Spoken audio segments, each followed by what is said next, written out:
Hey guys, welcome to the green room. Hi, Thank Hannah. you. Hi, Thank you. JoJo. Hi. Thank you so much for doing this. I'm so happy to be here on gorgeous Hollywood Boulevard. Is it okay to say that? Yes, gorgeous Hollywood Boulevard. I've been actually like dying to get you on here because like I feel like we talk about this stuff a lot, and it's just like, you know, it means the world to me. So thank you. My pleasure. Richard, thank you again my for pleasure. being here. Last time Richard was on, it was on Zoom, and we were very knee deep in the quarantine. So very grateful to have you in What person. a view. What a view! I wish people could see it. You want to? No, I'm just kidding. We'll do it later. We'll shoot the street later.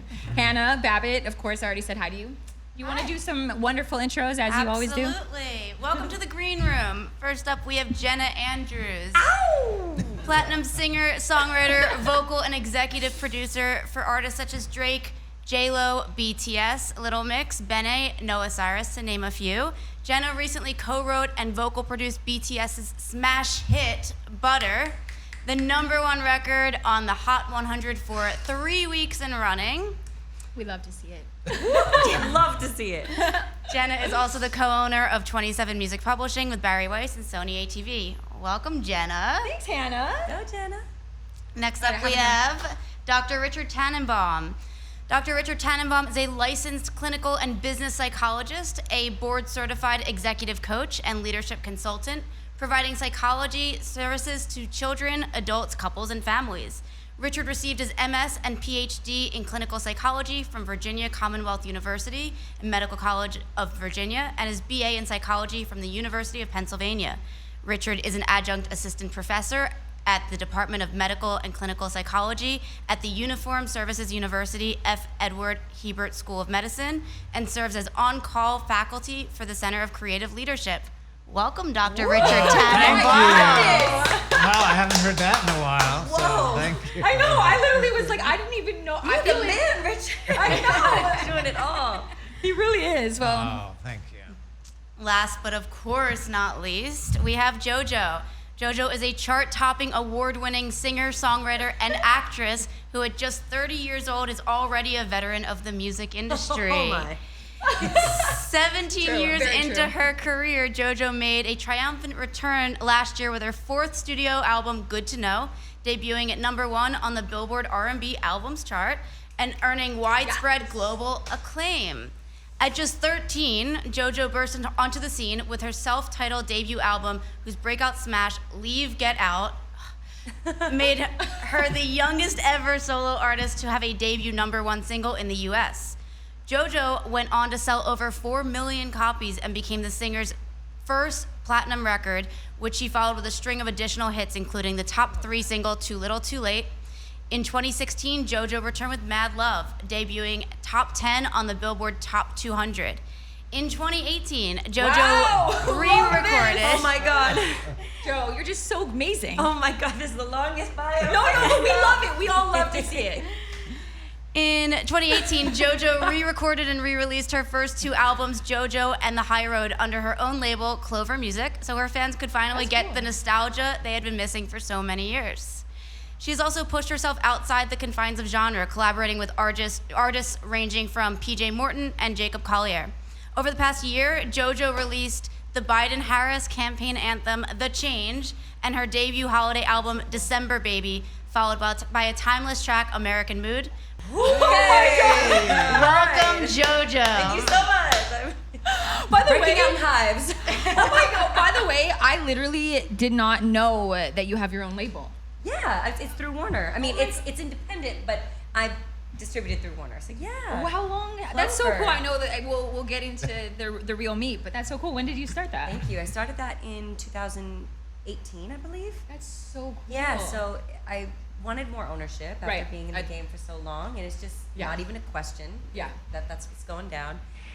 And so with re-recording my first 2 albums because they weren't available on streaming services, I Right. made new masters and wanted to own them. So it's great to. That's crazy. That's how we set it off. And So is anybody signed? Do you have people signed? not up? yet. You know, because I'm the Well- type of person that I want to feel like I know exactly what I'm doing and like I'm Right. super ready, but I realize that I'll never feel that way. Oh. So I need to just start doing things. Like honestly, I'm really inspired by all the endeavors that you've undertaken because even if Thank you. you know, I'm like, oh, I need to take a business course or I need to do this or that, and I'm like, no, I actually have the experience Right. that I have is actually very valuable. Oh my God, yeah. And that's the thing, like, and you just said a really good point, by the way, in terms of ownership. Like, I think for so many years when you're in this business, it's like, you know, it's the more that you can do yourself, the better. Yeah.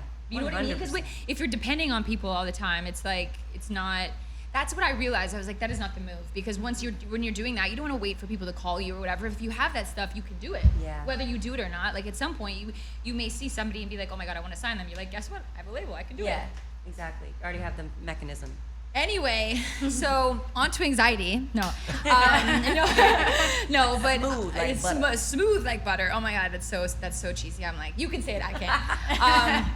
No, it's really. I'm so happy that you wanted to talk about this because I was actually very curious about your experience with anxiety because I know for me, like, it's something that, like, this is actually why I do the green room because I think I struggle with it so much, like in any circumstance, going to sessions, like meeting people, like every circumstance of life, I'm always like, so like, I always feel like I have to prepare myself like an hour before and I'm like, oh my God, my hands are gonna be shaking. Like I'm like I feel like, I don't know, it's just like this overwhelming amount of anxiety. And I feel like instead of being on a show like this, Green Room, and being like, oh, like I had anxiety, I'm doing all this stuff, I feel so much better. It's not even like I'm here to say that. I just feel like it's an ongoing thing, and I just feel like I'm constantly learning how to cope with it, but I always have it. You know what I mean? 100%.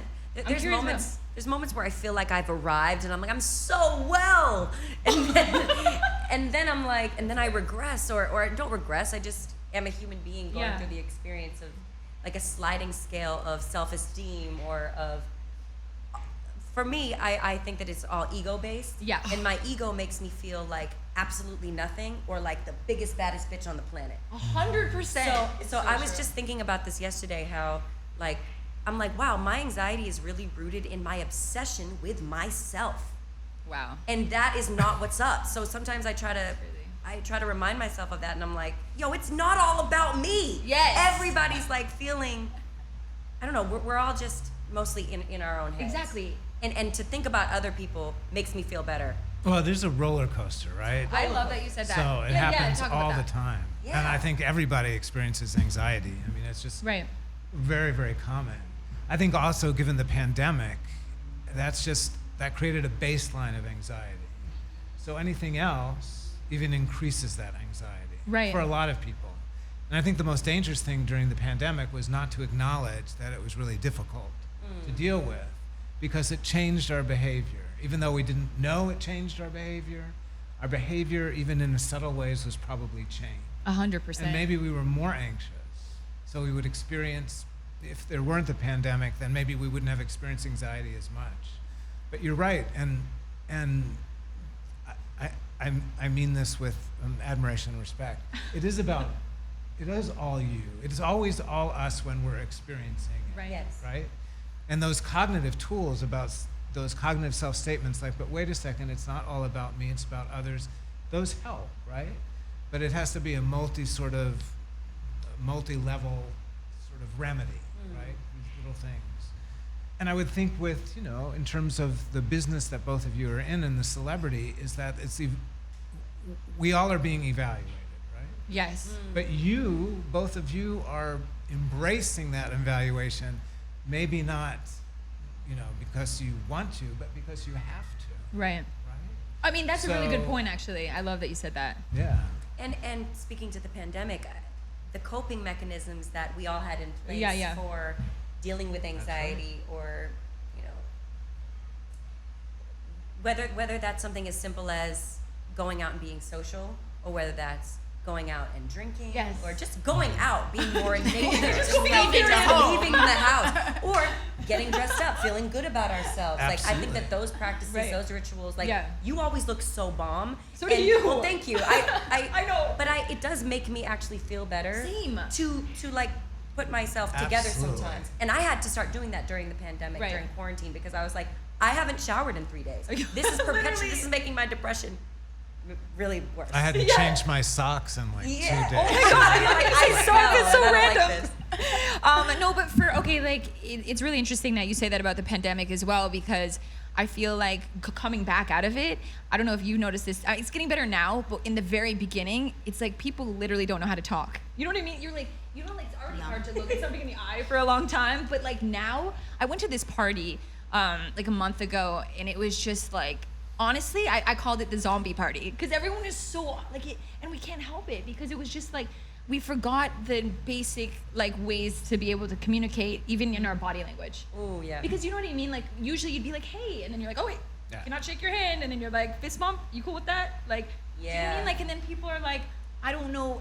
But one thing I will say, and I don't know if you've noticed this or you or anybody, that I feel like people are like, I feel like people's egos have gotten better. From my opinion, there's been more humility in the fact that Because of the collective experience. exactly that's what I found. But knowing that people are suffering and that like it was hard for everyone. exactly, Right. and I feel like it brought because like here's the thing, like you said, our whole business is based on ego and like status, right? And like fame and money and all these type of things that I feel like as humans, that's not actually what we want in our heart. Like meaning it's what we think that we need to, it's what we think that we need to have to prove like that we're good enough to people. Well, what we want is You know what I mean? connection, and I think It's a connection. That's what we actually want. What the as pandemic humans. did is destroyed connection. Exactly. Because And it's all about connection, I think. Exactly. fame and money probably validates the thought that, I mean, validates our need for connection because it's like, you like what I'm doing. You're connecting with me and I'm being rewarded for it. So in a way, it kind of does loop But it's in so back to- reinforcing too. I mean, those three women that walked by, right? It's reinforcing when we, you Yeah. know, and we love that. Yeah, Who being wouldn't love it, acknowledged. right? It feels nice. It feels great. Yeah. And then, but we're susceptible. I mean, we're vulnerable. And like, again, I mean, not to just sort of talk too much about the pandemic, but I think it destroyed these connections. Actually, Jenna, there was this article, I don't remember where it was, about Yeah. eye contact.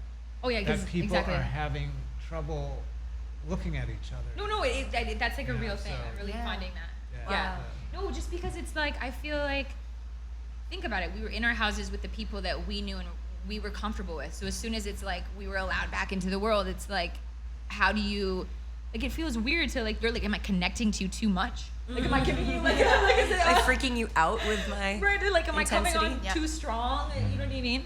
But outside of the pandemic, like I think here's the thing, like for me, and I would think that you would relate to this, but like in our industry, it's like we want to achieve these things as like kids because we love it. Like we grow up, especially for us doing music, it's like something in your heart. It's not like you like are 5 years old being like, oh my God, like I want all these superficial things. You want to do it because your heart actually wants to do it. But as you grow up and you achieve these things and you have success, it's like, it's hard to differentiate the people that are in your life because they love you or like respect you for what you do or just want to be around you because of who you are. You know what I Right. mean? And I think that's destroyed my confidence because I feel like, and I'm sure for you on a different level, people leave you very easily. They're like, okay, this is like somebody who I could consider my best friend. Be like, oh my God. And then let's say like, you know, when I was signed and I got dropped, it's like, how many people did I lose? And all of a sudden it's like, that's scary because you're just like, okay, who am I supposed to trust? I do think the pandemic created the landscape through which we know who those people are now. Who were the Kind people of. reaching out? You disagree? A little bit. Wow. I feel like it totally still exists. I mean, I have been fortunate. Well, I've had a lot of weird experiences. yeah. I've invited a lot of strange energies into my life, and I do have long-term friendships with people who That you I trust. don't have to question. That's that, amazing. that are not in this industry. And I'm not saying that the industry is the problem, but like what this place can do can very slowly get in and start making us very confused about Exactly. who we are, what we value, you know, what's true. exactly. You know, what's important. So I don't know. I actually think that as I've gotten older, my discernment has gotten better. Yeah. And that, so I actually haven't had people like leaving me because I didn't really put a lot of faith into those type of people. That's anyway. interesting. You know what I'm saying? Like, Yeah. I'm guarded. I'm very guarded. So That's the thing I will say. Like, I do think that you, and I was actually curious to ask you about that because, like, ever since I've known you, like, I really do feel like you have a wall up. You're not the only one that thinks that. And I'm like, you know, I'm really glad that you mentioned that because yeah. I really want to add. This is like a very good thing to talk about because, like, I'm curious, like, why, like, were you always like this? Is it natural, or did you develop it? I don't know when I developed it, and the thing is, I do feel very much like an open book. I'm down to talk about anything, but that doesn't mean that I'm gonna let people in. I don't know. I protect my energy, I think, or I'm. Is the word protection I want to use, or is I'm very sensitive. I mean, so I kind of just flow with that. I think that media training when I was a young girl definitely put me in a certain place of being like, okay, well, I'm gonna efficiently answer the question, and like I'm gonna you know, I'm gonna try not to fidget, and I'm gonna do that and all that stuff. While I'm like, and then you're perfect, and so I think that came into play, and I don't know what else though. I like what you're saying though about managing your energy, right? So it's protecting it, but the protection is really about managing it. How do you want to spend your energy? We have a limited expenditure. It's like a currency. It is a currency. My most recent tattoo is PYP, which my friend Nat Dunn and I. Oh, I love her. Yeah, me too. It's just one of my favorite writing partners and one of my best friends. White tattoos is PYT, protect your peace. And just when I'm driving sometimes and I'm gonna get road rage, I'm like, let me see it. You can barely see it, but that's actually amazing. so amazing. I love that. I think that's protect your peace. But who else is going to protect it? If you don't protect your own peace, who's going to protect it? Yeah, I think a lot about personal peace and stuff, because it's. But otherwise, I'm like a leaf in the wind sometimes, just blowing around, being affected by other people's energies, you know, the ups and downs of our careers or our finances or our relationships, and we need to be as consistent as possible, and I struggle with consistency, but anyway, peace. Yeah, I was going to say, I mean, love that. So one of my sort of tactics or strategies today, I don't know if it'll work out, but just as we started our conversation, is that there are all these different little things that we can do that we can sort of manage our anxiety, right? And it's a combination. So one is, you know, if we're driving along, right, and we're gonna start following someone, right? You know, or because they pissed us off. Because they pissed you off. Okay, we're gonna follow them to their house and pull out a baseball bat. And you just have to follow your urge and do that. No, I'm just kidding. Let it out. No. So the PYP is one of those levels, like protect your peace. Yeah. But even when we're anxious and we're getting all we're spinning. Yeah. Just that same thing about protect your peace, and then maybe identify some actions that go with protecting peace, whether it's a yoga pose, whether it's calling a friend, whether it's breathing, whether it's using cognitive sort of statements, whether it's taking a bath or eating an Oreo. It doesn't really matter. But I love all those activities. I love all those things too. You missed wine though. Drinking a glass of wine. Love wine. Had some rosé last night. But we have more power. We have more power than we think we do. Yeah. On some level. I totally agree with that. There are moments where I have to stop and just say, breathe. And I just hear myself say it because I feel like the tension rising. It's like, just breathe. Nothing is falling apart. Breathe. Although I will say, like, something that I had to stop driving like 4 years ago because like my panic attacks were so bad, and like that's like even like talking like that, if I like identified the feeling and I was driving and I thought about that, even saying just breathe, it would work me up more, because I would be like, oh my god, I'm freaking out, you know what I mean? And it's like, and then your brain starts to go crazy, and like it's scary when you're driving because your whole body locks up, and it's like I'm like, it's terrible. And I feel like part of it for me was how much control I have, and I'm like a super control freak, so to be able to be like, I'm driving, I could literally kill myself at this point, or someone else. Or someone else. Yeah, exactly. that freaks me out too sometimes, about like, oh my god, what if I crash into some like, just terrible, like just go all the way to the end of it. Literally. But that's so scary. Yeah. But that's intrusive negative thoughts, right? That is, I mean, because you're not gonna do that. It's just, well, it's negative thoughts, but I feel like for me, like, or for anybody I think that struggles with panic disorder, it's like, that is what it is. It's like, if you talk, if like, you know, when like, even now, like for example, I'm like super self-aware, but like when you start to like hear yourself talk, you can talk to someone and then all of a sudden you actually like, oh my god, do I sound crazy? Oh, like, totally. Do you know what I mean? Yeah. Yep. And then I'm like, am I an idiot? Like, it's like, should I stop? But that's like panic, and like it's the same thing with like this shit that you think in your head, because you're like driving and I'm like, and then I think this, I'm like, oh, I have control. Oh my God, I have a lot of control. Oh my God, this person over here. And then all of a sudden it's just like you worked yourself into a frenzy. So can I ask you something that might be, this is controversial to some people, but how do you feel about medication? Like, how do you feel about No. That's actually a really good question. Because I'm personally into it. Oh, you are? I'm personally into it, yeah. I've experimented with being on it, being off of it, Really? a different combination of things. So I wanted to know what you thought about it. And what did you find that it like really helped you? I think it's changed my life for the better. Interesting. Yeah. Yeah. But, Okay, but it's a very personal thing. I was going to say the same. I'm like very open about it. Oh, go ahead. I was just going to say the same thing. So there's certain things that we can do that we have the power to help ourselves, and there's certain things that we can also do to help ourselves that have to do with using the technology that's out there. One is the pharmaceutical, techniques and medication, which, if used appropriately, are really good. And what they can also do is break the cycle, right? Right. So that sometimes we have to break the cycle. And usually for depression and anxiety, talk therapy and a combination of that and medication is really sort of the best practice, especially for... Yeah. That's been the prescription for me, is the combination of those things. Yeah.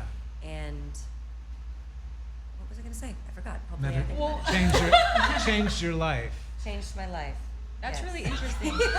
You're like, it's changed my life. No, but what I would say, you asked me about medication. So I've 100% tried it in various forms, and I feel like for me, as a human, like as much as I hate being anxious and feel really nervous about having to, deal with it day in, day out, I find that the medication that I've tried has really taken away parts of my personality that I really think is like me. So I feel like sterilize. Is it a... Yeah, so I feel like as a human, like, and even just a songwriter, you know what I mean? You want to kind of experience the edges a little bit.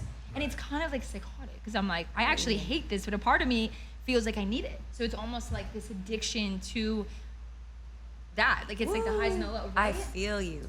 That's a really cool point that you brought up, is that sometimes it does feel like it literally shaves your edges off, and you're like, but I liked that edginess, or I liked feeling a little bit crazy or whatever, but... I liked my edges. See, this is why we do this too, because this is, right now at this point, I would be like, wait, this could be a song. That's a song. Yeah. But what I wanted to say was that I felt a lot of judgment toward myself. Yeah. Judgment and guilt and shame are very unhelpful things that I experience all the time. So Right. it's something that I really try to work through. But I was even judging myself for being like, woman, you should be able to just not medicate. You should be able to, Really? Okay. with diet and exercise and sunlight and herbal supplements, like, you should be able to do this. Right. And I was just being really hard on myself, but I was deeply in a depressive slump, and this is when I got off of medication was for a this? while.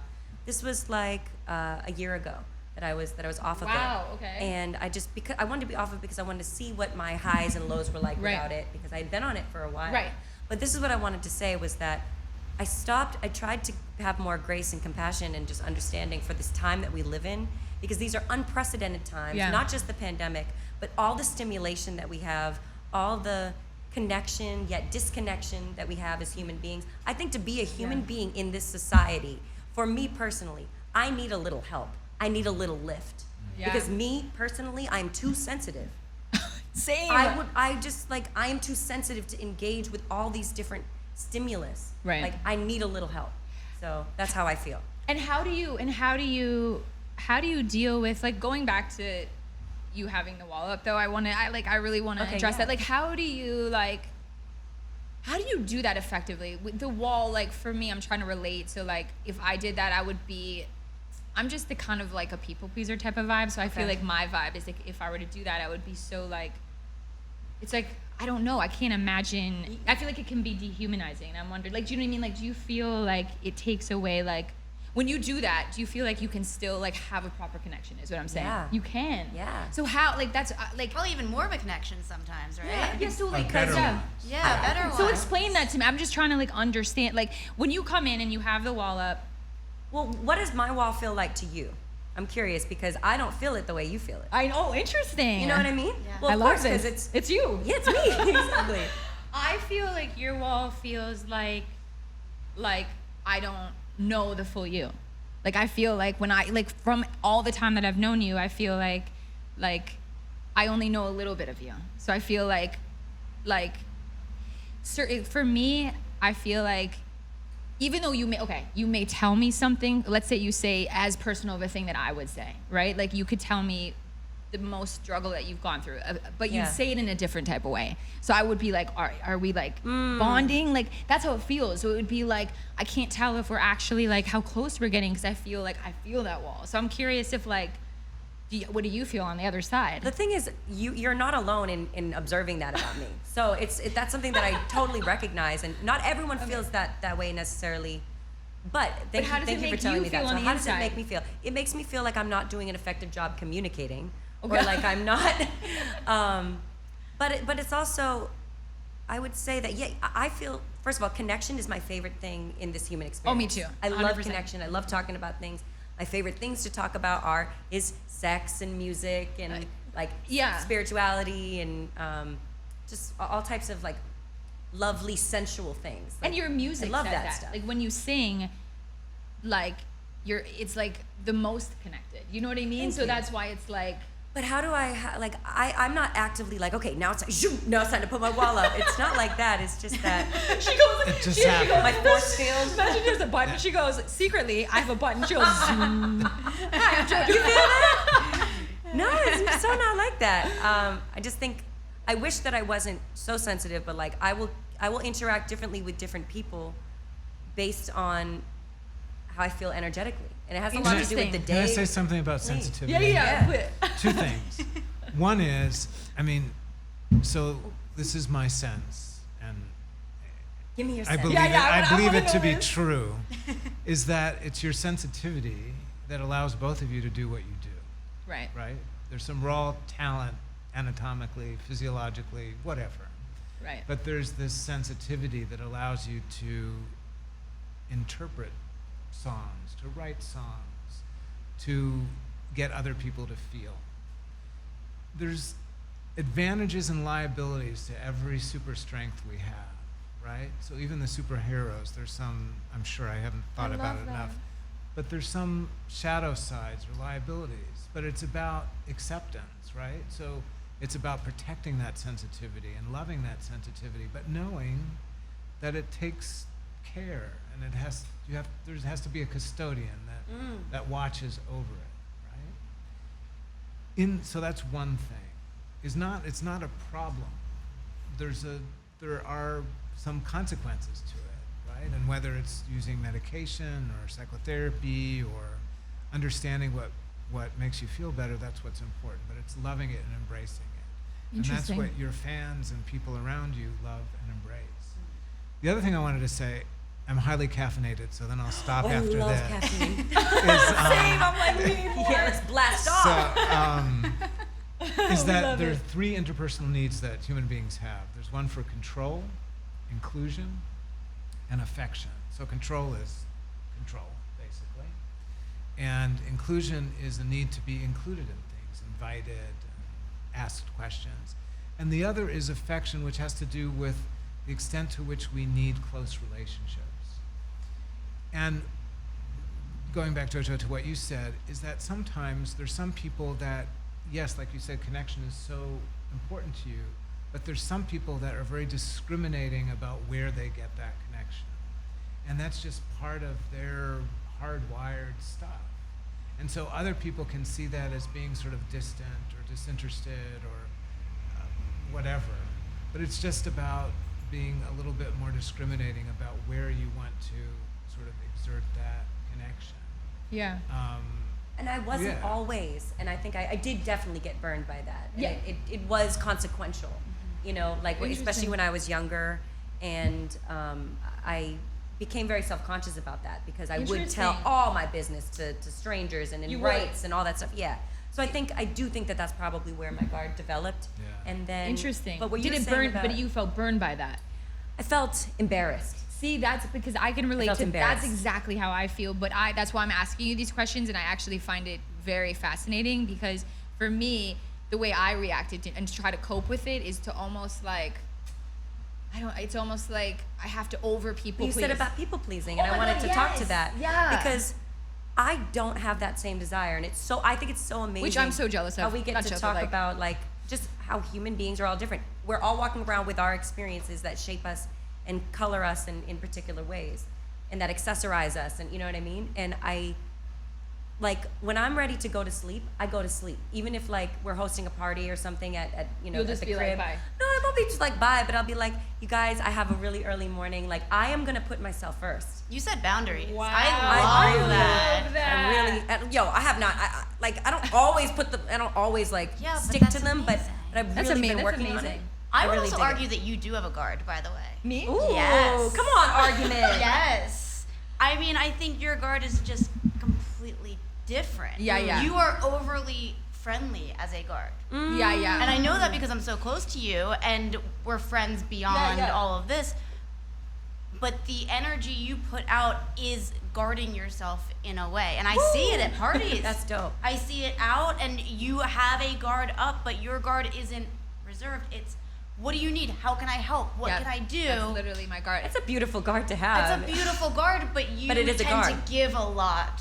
And sometimes people don't reciprocate that, and that's when you get frustrated. Or give a lot and it can come across the wrong way. You know what I mean? Yeah. Because Yeah. it's like, but you know what? As we were talking, it's so interesting that you said that because it did occur to me that I was like, you're actually right. Like, you're like, I feel like we both have walls up. We just deal with Yes. it differently. Yes. And I feel like for me, like, it's actually so crazy because for me, like, most of the time I'm not really letting people in, and that's not to be like I'm fake, because I definitely am not that way, and I know you're not. You're the most real, and that's why I love you. But the thing is that I feel like I'm like, oh my god, like it makes you feel like we're super close, but if I'm really close with you, I'm a different type of person. Yes. Right. And I don't want people to get a false sense of thinking they're close to me when they're not. So I actually like to interesting. differentiate that. Like See? it really bothers me when people are like, "Oh my god, that's my best friend." I'm like, "You're not my best friend." So I don't know. I don't like that. It really freaks me out. Would Yeah. you say that? No. You would say it in like a I wouldn't say that to somebody. If somebody wants to rock out and be like, I'm like, okay, but you're not my best friend. If you feel like I'm yours, then thank you for putting me in that place. But you know what I'm saying? 100%. I'm like, we're not that close. That's exactly.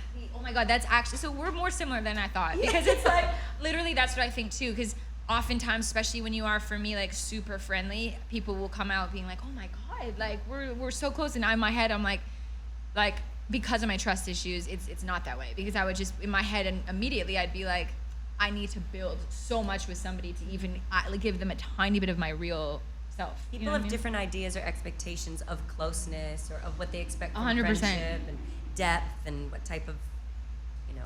And I think our I think in some ways our humanity changes as we get older and as we just go through different experiences, how that expresses itself. And I think that's part of, how do we relate to other human beings? And there were a couple of singer-songwriters that I did give this assessment to, the needs assessment. And it was the same thing on the affection score, which is the extent to which we want close relationships. It was very low. And the Say conversation. that again, Richard. I didn't. So this assessment that sort of measures these three interpersonal needs. One is on affection, Okay, wanting close relationships. got it. To what extent you want them, and to what extent you sort of express that to other people, right? So the score was really low. And when I was talking to this person told me just exactly what you're saying. Right. This was a function of this person's celebrity, and not being very wary of are people, are they really connected? Do they really want to be connected? And if so, what are they connecting with in terms of connecting with your celebrity or connecting with other just Or like just even if it's not celebrity, it's like, we don't even have to be in the music business, but I would assume it's the same thing if you have a lot of money or if Yeah, you're like exactly people trying right. to posture themselves in a way where they could get something from Exactly. whatever. And that's fearful. We're Very fearful. fearful. Yeah. Right, and one of these things, I mean, again, everybody has differences in terms of this, but the risk is on the other side, on the other side is this risk of aloneness, right? Oh my God, that's the biggest fear. Yeah. And with aloneness, like if we go back to the pandemic, comes these negative voices. Because when there aren't distractions in our lives, like other people, then those negative voices, those critical voices have like Center stage. Oh my gosh. Spotlight. Exactly. Like, let's do it. Hello, here I am. You know? Fuck you up. That's right. So, But let me ask you this: is there like, Richard, like in terms of like, for me, obviously, like I have gone to see therapists and asked these same questions, but like in terms of like, is it what kind of things outside of medication do you think is like good practice for when you do feel these ways? Like for me, for example, like if you were to come into a situation and you're super nervous and you feel like what are things that you suggest, you know, to people that you see to handle those things if they chose not to do medication? yeah, so going back to that, so one thing, and when you were talking, Jenna, about when you begin to feel sort of panicky, right? And that sometimes when you're trying to manage that, it gets worse. So one thing is to practice those sort of relaxation strategies when you're not in a panic situation, because the body, Interesting. it becomes a conditioned response, Okay. right? So if you do some guided imagery, either there are lots of places you can do that, and you move you put your body into a relaxed state. So a human being can't be relaxed and anxious at the same time. There are different pathways. Right.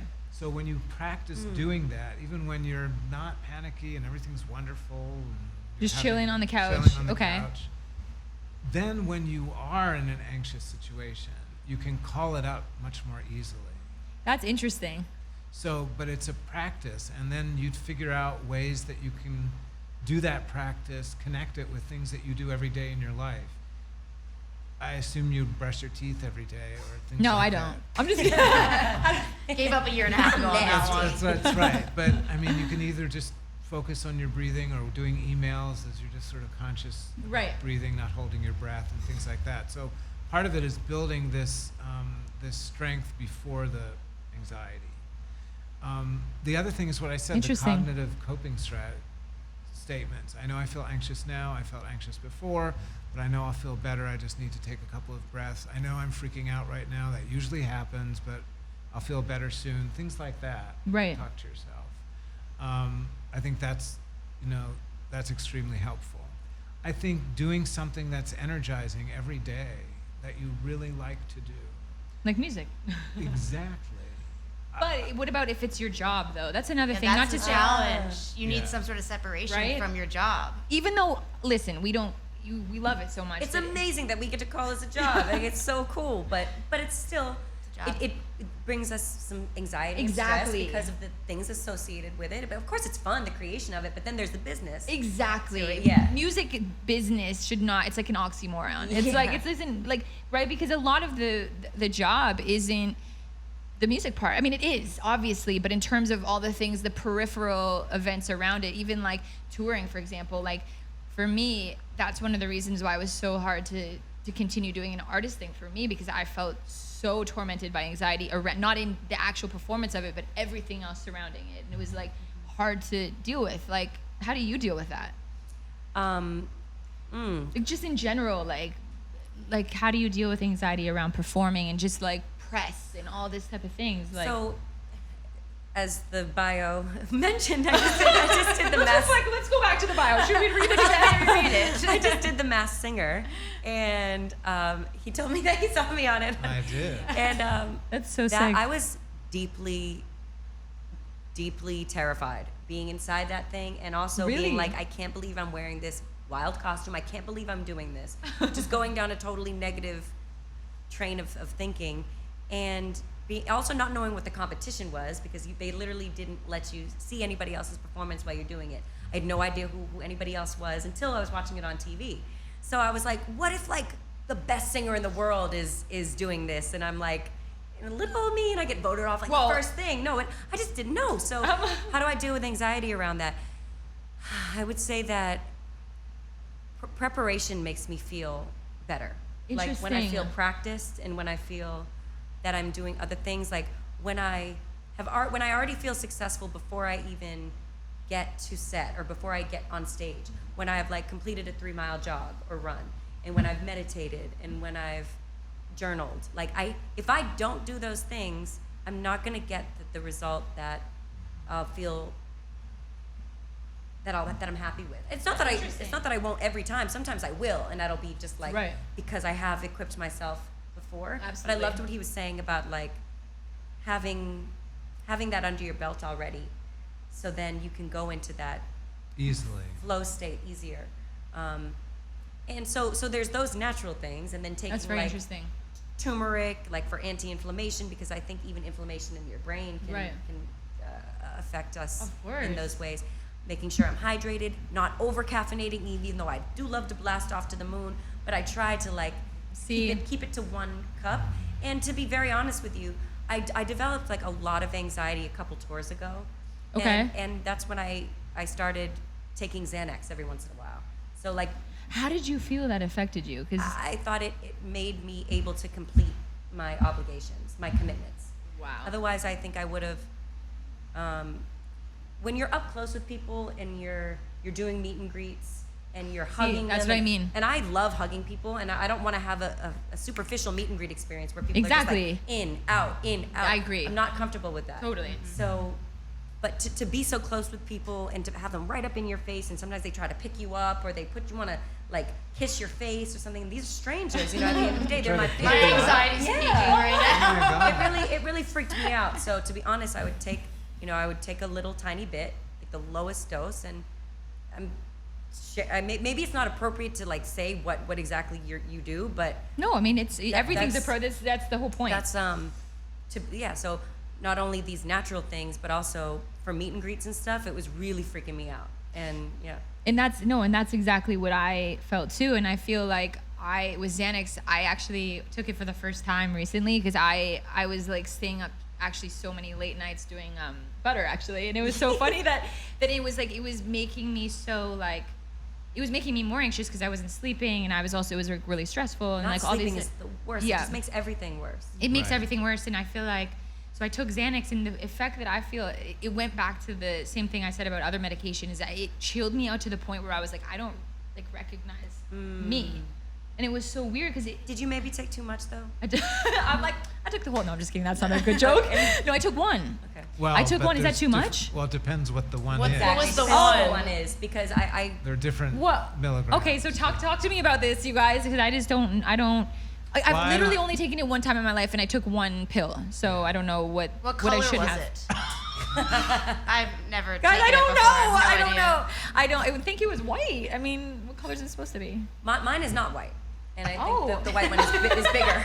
But anyway, I'm dead at this. No, but this is like really interesting to me because maybe it is the amount that I took. Maybe I should have taken like It's- half or a it's quarter a- or something, right? Is It's that? it should just be physician. I love that I'm monitored. asking Joe Physician for- monitored. physician Okay. monitor. There we go. Yes. And- Oh, look at this happy baby outside. Oh my the god! baby's having the best day ever. Should we turn the camera to the baby? Oh my gosh. Oh. See, all of a sudden our anxiety. Isn't that funny that babies can make you feel less anxiety? Oh my god. Yeah, it's That's hard. a real thing. What a Puppies. beautiful mom too. Oh my goodness. What a beautiful family. Yeah. I love being around babies. No, but yeah, because they're so innocent, like animals and babies, and like you just Perspective, immediately- it's like- even that moment, you're like, oh my god, I feel like it's like right because it makes you be like they have no talk about egos. They have nothing. They're so Babies, innocent. natural antidepressants. When they're other people's That's babies. exa- And we observe them from a distance. Babies and dogs. Yeah. Yeah. Maybe, or any animal, to be quite frank, like cat, like right. It's just because I feel actually you're. Oh my god, it's so funny. I remember years ago when we were doing a session. You were the first person that was like, I have my dog, like, because I didn't realize that you could have an emotional support animal. I mean, now they're not allowing it on planes, which is so They allow sad. psychiatric support animals. Yeah, but though. the reason I bring it up is because that's why that's a real thing. And obviously people, I actually don't think anybody abuses it because I think it is such a real thing. Like when I like shortly after I got my dog, and it changes your life. Like not only like in normal life, because you feel like you have this thing that like only wants to love. Like that is the most beautiful. So Yeah. there's no way that anybody could take advantage of that, in my opinion, and say that Right. this is my because at the end of the day, like you said, everybody to some extent struggles with anxiety. It doesn't matter how much it is, but you struggle. So like you can't really say that like, oh, you abuse an emotional support animal to come to a restaurant or be on a plane or go wherever, because no matter what, like this animal makes you feel better. I think some people take it a little bit too far. Personally, that's just me. So Yeah, give me, I think, what do you think? I don't think that everybody. I do think that some people probably abuse it, and that Really? Yeah, I think that some, Rodeo Drive older ladies who like just want to bring their dog into the restaurant. Like I think they're okay. I I don't think they're gonna have a panic attack at the table. That's what I personally believe. I might be wrong. Right. No, I mean, listen, I could see that, but I'm just saying that I think going back to the fact that animals do bring you peace, like to me, that's one thing that's actually brought me the most peace out of most things. You know what I mean? Just because I know going home to my dogs, like, there's no fear there. Like, literally, you just know that they're there just love. Just love. right. Well, also, I think it goes back to your initial point, JoJo, of it's not all about me. And I think when you have a dog, it's like, it's not all about me, but it's all about this animal. Yeah. That I can refocus my own anxiety and attention Ooh, yeah. to That's something good. other than myself, but also falls under the umbrella Of me. And you- By the way, that's a really good point because like that. as a songwriter, like for me, like not being the artist in the room, to be able to focus my energy on something you're going through actually relieves my anxiety a lot. And Yes. you Because it know makes with- me be like, oh, Joe, tell me about your story like this. And it makes me all of a sudden, I start to be like so comfortable. Whereas it's like if you were the opposite, I would start to be like a little like, the spotlight was on you, it would feel yeah, more because you know the uncomfortable. wall, like obviously I'm like gonna be like, but like at the same time, when I actually start to like talk about what I'm really going through, because I don't tell many people that. And then if you have to do that in when you're writing. And so for me, that's so much more nervous than talking to somebody else and being like, you know, tell me. And that's like, I forget that. I forget as a songwriter that artists probably feel similar to how I would feel in that position. Oh, like it's it's scary. Yeah. It's scary. Vulnerable. Right? How do you feel about that, by the way? Like when you're doing sessions? Well, I mean, I've done the 51st dates thing so many times Yeah. with collaborating with different co-writers and, Yeah, yeah. and different producers and stuff. And now I'm at a point in my career where I'm, I just want to protect my truth and my peace and who I am gonna collaborate with is who I feel comfortable with. Which Unless- is, again, you're back to like Yeah. knowing yourself. yeah. And that's amazing. Like that's something that actually is really good for people to hear, because I think that's even teaching me something great, because it's so hard to do that. Like it really is. And I admire you for that, because to be able to I know myself and I know what's going to make me feel better, and I'm going to be accountable to that. Not, you know what I mean? Then there's also the shadow side of that, which is that might keep me in a comfort zone that doesn't allow me to reach, you know, different levels of success or different avenues. So your tenacity and your willingness to, you know, to be out there with Right. other people, that's a great thing as well. So there's always two right, sides. there's always two sides. Well, especially, I mean, I think there are a lot of people that sort of tell us in our lives who we are, right? Whether it's our Ooh. parents or our Yes. managers, or it's like, this is who you are. I mean, or this is your brand or whatever in any business. So yeah, so it goes back to what you said about ego. It's our ego that has to sort of help us try to navigate through that. And sometimes it's just about what resonates Yeah. with us, right? So it's not as complicated as we might think. It's not necessarily a rational, logical type of analysis. It's just a feeling that Subconscious. we have, like who we are and why we're here. And I've been trying to reclaim my personal, just reclaim who I am and figure out who I am. So is it too bold of me to make a suggestion? No, I mean, this is what you're here for. I love it. So I think that overcommitment piece, that's something that you might take control of. But you can do it in a very creative way. Okay. So it might be that Wednesday is I your know, me too. Wednesday is your I'm not going to overcommit day. So you plan that on Wednesdays or whatever. You monitor your behavior and you don't overcommit. Because if you say to yourself, okay, I'm not going to overcommit anymore, that's just too much. But if you say, okay, on Wednesdays, Baby steps. well, sort of, but because what you're doing is you're breaking one habit and building another habit, right? So if you say, okay, Wednesdays, or Wednesday from 12 to 5, or Saturdays, doesn't really matter, then you can and then after Wednesday, you can overcommit as much as you want. But if you sort of identify when you're going to take a new action, then it's much easier to learn that action. Wait, and practice. writing this So down. No, I'm like, no, awesome. And it's then you so- relay that to everyone on your team, so it's reinforced, and then you're never late. That's exactly right. And that's called an a really accountability smart partner. idea, actually. This is so great. You need to hold yourself accountable by relaying to the rest of your team, so they can hold you accountable. No, 100%. I love They that. can help you with what you want to accomplish for yourself. Exactly. But your Personally. reaction, if you don't mind me saying this, your reaction to showing up late is, I don't want people to not like me. Yeah, that literally. My is reaction was, who cares? I want you to be okay, and that's not okay for your mental health. It's so true. Right. How does it make you feel when you are late? Terrible. So that sucks because you're Awful. making someone happy by doing what you were doing before, but then you feel you're disappointing people when you show up by Exactly. being late. You're dishonoring Which will yourself. make you feel more anxious. Yeah. Which is making 100%. It's so true. And like, it's so funny because she often is like, "Oh my God, you do so much," blah blah blah, and then it's like you're saying that as a good thing, but at the same time, it's not necessarily, because at the end of the day, like, I think it does create more anxiety, because when you were talking about, I forget what you said, but like, oh no, preparation. You said that it was a really good point, because you were like, I do certain things and I know you're basically setting yourself up to win in whatever situation you're going in. I don't do that. Like, I would literally, I would go out the night before. Oh, totally. I've done all that shit too. I'm just saying, when I do the things I know I'm supposed to do, I feel better. Yeah. Okay, right. So I disappoint myself all the time. But that's the thing, and that is the thing. It's like when you stay up late and then you forget to eat because you're in a rush, and then you didn't drink enough water, and you're like, oh my God, I'm gonna faint. I have anxiety. my face, I can't sing or whatever. Yeah.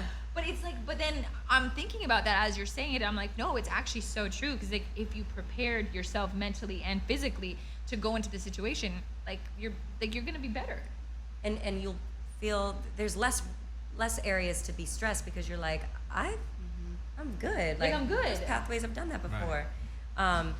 Something that's been really cool Yeah. for me is putting my phone outside of the bedroom at a certain point. Oh, that's at really night. interesting. I love that. And I don't. I've just found that I even like the way that I feel. I don't know if I'm actually that sensitive to like the 5G or whatever's like all the the brain waves waves, and stuff, yeah. the brain waves.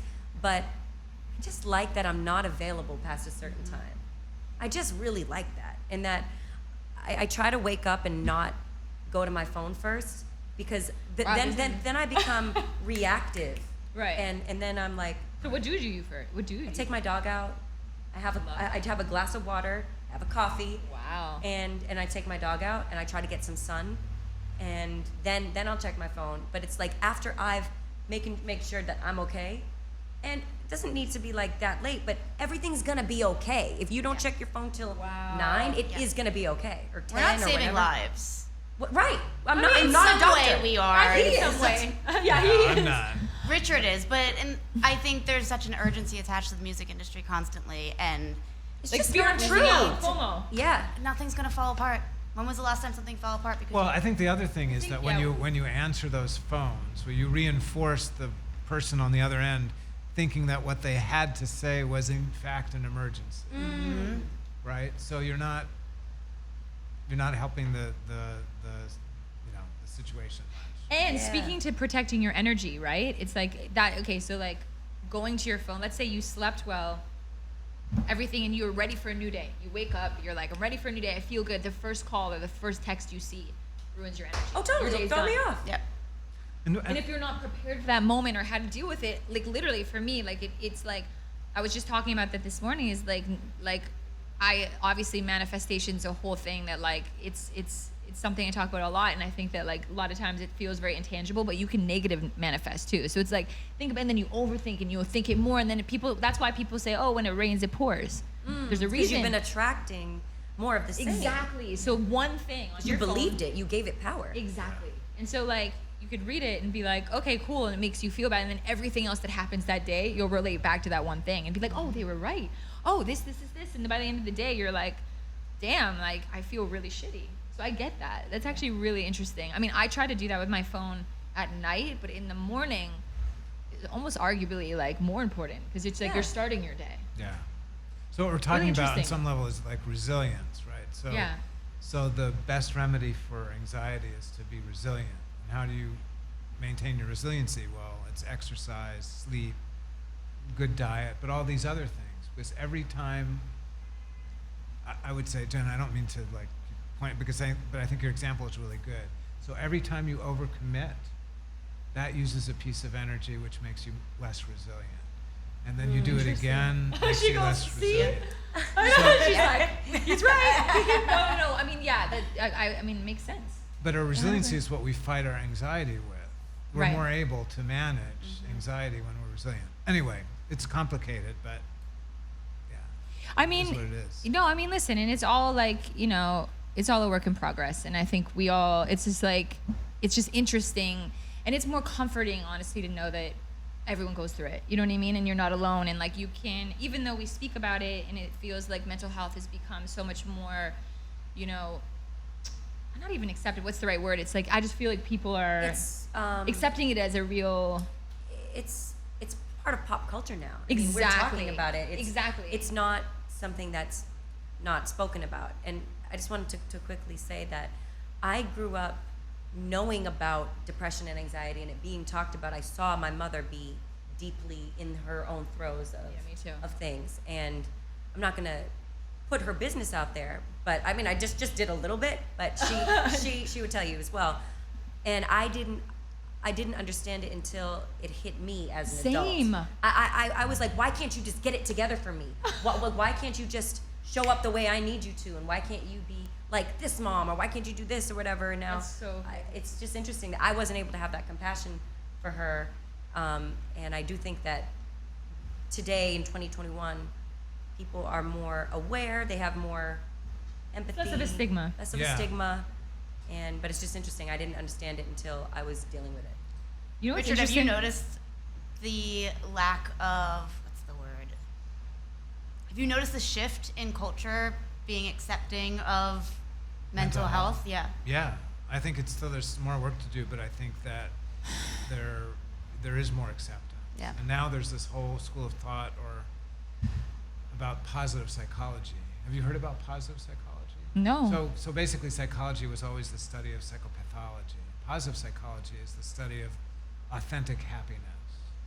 So one thing I will just say about that is, in terms of everyday things that you can do, think about 1 to 3 things that are going well, right? Just remind yourself, because we don't look at what's going well.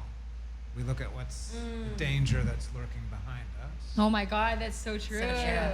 So we have to rewire. So 2 or 3 things that are going well, 1 or 2 things for which you're grateful. It can be Gratitude is everything. right.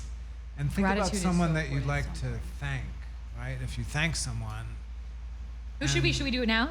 Sure. Ooh, I like that. She goes. You go Hannah? first. Okay, I'll go first. I think that's actually, what did I just do this to Yeah, myself? why did Who you do do I want that? to think? That No, was- but this is important. This is That was a lot. But no, okay. because I want to see who I would think. I mean, honestly, like, I would thank my mom, because I feel like when you said that, even now, like, I would thank my mom, but I also would thank music. And and that sounds so, it sounds kind of like, I guess, cheesy, but for me, it's like, I don't know how you feel, but whenever, even if I play music in the car, like, I'm so connected to music. And some people don't feel this way. I know that, like, my fiance feels differently. Like, he doesn't want to hear music when he's not, like, working, because it makes him think of work. But for me, I love listening. I love it too. Constantly. I love listening. And for me, so I'm very thankful for music, but for my mom too, for just teaching me these things. As you just said, for example, like, my mom also went through, like, her own bout of depression and certain things that I go through as a woman too. And I feel like you, like, I really didn't understand it, but like knowing it and reflecting on it back to my childhood really helps me in my adulthood. Yes. Because I'm like, oh, okay, because also she's not in music, and that's a whole different type of thing. And it's like, you're still struggling with similar things, about being a woman, which is a whole nother can of worms. Yeah. You know what I mean? And Sure. like, that makes you feel more relaxed, because you're like, okay, if this person raised me and they went through it, it's like in your own life, you're like, okay, it makes you feel a little less alone. I'm so grateful to see her example of resilience, of pulling herself up by her bootstraps, by trying different things to help Exactly. herself and to seek help. And I'm so thankful for her example of living a healthy lifestyle, for the way that she eats, for the way that she moves her body every day. This woman she loves being in nature. And that is See? a form of therapy that's for her. awesome. It is such a healthy example for me to see how active she is, how it's so beautiful. It's beautiful, and actually, it's so interesting that you say nature, because one of the things about, that made sense for the green room is how powerful trees are and how emotional trees are, right? And like, it's not a mistake that you go to nature, you look at a tree, and instantly you feel, one, a connection, two, more peaceful. Humbled, Humble. inspired. Wow. I know, exactly. Yeah. Have you heard of forest bathing? No. So Okay, forest, I love it. and then we'll go to Hannah. But forest bathing is that you go into like a forest and you're just That's so you just cool. be there. And there's research that shows how when you're in the forest, all the indicators of stress that you're in a stress response just go way down. So it's called forest bathing. But I didn't know it was that. a thing. It is a thing. It's a real thing. Wait, Forest that's actually bathing. Wow. so amazing. I want to Yeah. go for a forest bath. Forest I don't bath. know. Hannah, you gotta say, you don't have to say who you're thinking. How about just like, No, what- I have an idea. I think I know. Okay. Look, I have a lot of gratitude for a lot of people, but I think when I look back on the past couple of years, I'm grateful for everyone and every experience that doubted me, because I think it made me stronger. It made me more resilient. Turn it around. That girl, is where yes. I've gotten to is gratitude That's for the true. situations where people said, "You're crazy," and I said, "I'll keep going. Woo! That's fine." We love that. Wow. I agree with you, and I think that's actually so amazing, and it's so true. I think it's a really good outlook to have. is a Otherwise, you're great just outlook to have. walking through Amazing. life pissed off. But in my mind, I wouldn't be where I am without people doubting me because I had to prove them wrong. We love that. Fuel. Richard. Oh, my turn. Richard.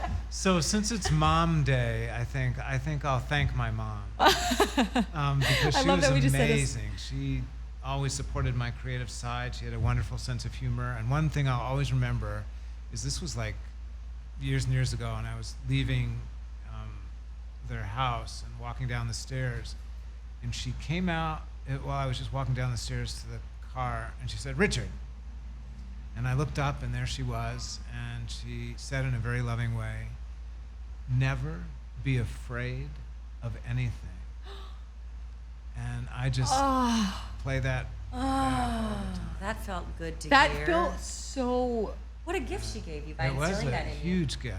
Because we are programmed, I think, as children to either see the world as a place to fear Yes. or a place, 100%. to experience love and to see Right. possibilities. Yeah, absolutely. It's really wonderful. Wait, by the way, you guys just came with gems. I love this. I'm like, It's such a cool conversation. I love so. it. I feel like we could go on talking forever. All right, well, thank you. I love that you came and did this. I love that I did this. Thank I you. love that you Thank did you for this. having And me. guys. This has been amazing. So, all right. You're so good at this, Jenna. Thank you. Yeah. okay.